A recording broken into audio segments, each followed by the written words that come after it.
Valberg stood with his hands behind his back at the entry to the lower deck of Craigavon Bridge, looking towards the water side. All was quiet now. Traffic was blocked in both directions. Valberg had it all to himself, as the police photographers and forensic people had moved on to check the surrounding area. This was his murder honeymoon, the period before the media got hold of the situation, not the truth, but a story. By now, or soon enough, Valberg knew someone, innocently or otherwise, from the PSNI would have leaked the identity of the deceased and that he had been murdered. No point in fretting over it. Just enjoy the brief honeymoon. He was adept and experienced enough to know the PSNI leaked like a sinking ship and always would. Valberg was examining the framework of the bridge in the weak sunlight and imagining its construction.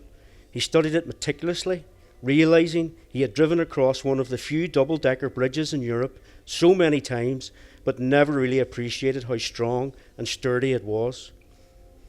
In the near silence, Valberg's thoughts drifted, and he murmured to himself the words of one of Seamus Heaney's more personal poems, Scaffolding. Never fear, we may let the scaffolds fall, confident that we have built our wall. He thought these fine words reflected his confidence in the bridge's construction.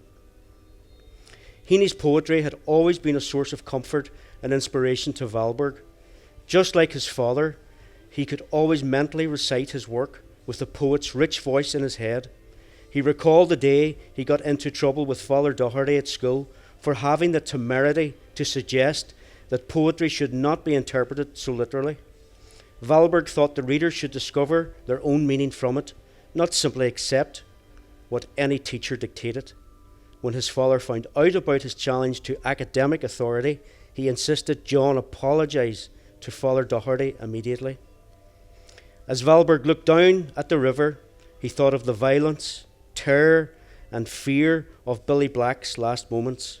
If Lucifer existed, this must surely be his work.